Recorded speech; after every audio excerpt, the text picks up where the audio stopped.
नमस्कार, मैं रिंकी वाजपेयी। आप देख रहे हैं एमकेएस लाइव न्यूज। आइए बात करेंगे आज की कुछ बड़ी खबरों की। इंटरनेशनल ज्योतिषाचार्य व भाजपा नेता आचार्य हरीश शुक्ला ने श्री कृष्ण जन्माष्टमी को लेकर पूरे प्रदेश व प्रयागराज वासियों को खासतौर पर यमुना पार के लोगों को श्री कृष्ण जन्मोत्सव की हार्दिक शुभकामनाएं के साथ साथ लोगों को श्री कृष्ण जन्मोत्सव के बारे में विस्तार से बताते हुए क्या कहा है, सुनिए। संवाददाता प्रयागराज से मुकेश कुमार विश्वकर्मा।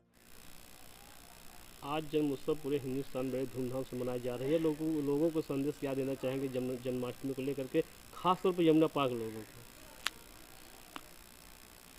कृष्णौ वंदे जगत गुरुम। सबसे बड़ी परिभाषा।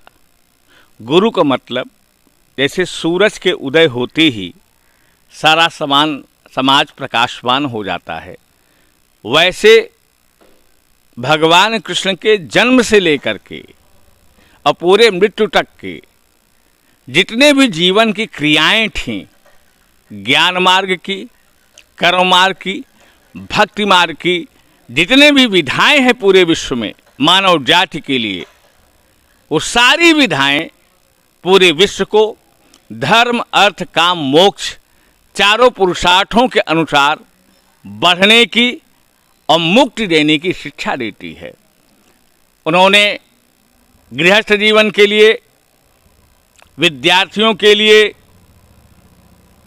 समाज में राजनेताओं के लिए, मुक्ताभिलाषी लोगों के लिए, सारे लोगों के लिए एक दिव्यतम उपदेश किया है।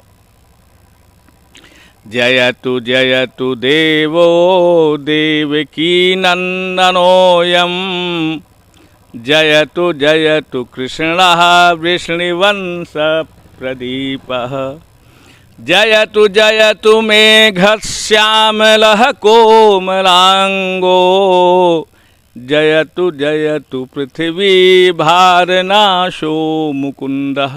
अर्थात पृथ्वी के जो पातकी लोग हैं, पाप करने वाले लोग हैं, परमात्मा के अंश को पीड़ा देने वाले लोग हैं, उनके विनाश के लिए और सत्पुरुषों के कल्याण के लिए, जो सज्जन लोग हैं, जो न्यायोचित जीवन बिताना चाहते हैं, जो धर्म स्थापना करना चाहते हैं, जो सही जिंदगी बिताना चाहते हैं, उनके लिए उन्होंने अमृतमयी उपदेश दिया है। सबसे बड़ी चीज़ें रही हैं कि उनका जो जन्म है ये वृषभ राशि में हुआ है, रोहिणी नक्षत्र में हुआ है। साक्षात रसो वैसह, ये आनंद के स्वरूप हैं। अर्थात इनका नाम लेने से ही हमारा शरीर आनंद से और खुशी से भर जाता है। तो आज जिस तरह से पूरे विश्व में गीता, इस्कॉन मंदिरों के द्वारा पूरे विश्व में ये मूलतः सारे धर्मों के लोग इसको अपना रहे हैं। मूलतः इनका नाम लेने से, स्मरण करने से आनंद से शरीर भर जाता है। इसलिए ये धर्म हमारा फैल रहा है, हिंदू धर्म।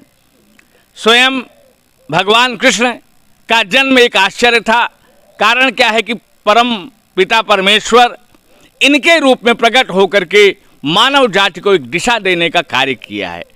अर्जुन जो एक जीव है, जब उसको पता लगता है, भगवान अपना विराट स्वरूप दिखाते हैं कि सारा ब्रह्मांड उन्हीं के अंदर है, अर्थात सारा ब्रह्मांड वो है और सारा ब्रह्मांड उनके अंदर समाया हुआ है, तब उन्होंने एक शब्द कहा है, एको देवः सर्वभूतेषु गूढ़ः सर्वव्यापी सर्वभूतांतरात्मा कर्माध्यक्षः सर्वभूताधिवासः साक्षी चेता केवलो निर्गुणश्च त्वमादिदेवः पुरुषः पुराणः त्वमस्य विश्वस्य परम निधानम् वेत्तासि वेद्यं च परम च धाम त्वया दत्तं विश्वमनंत रूप।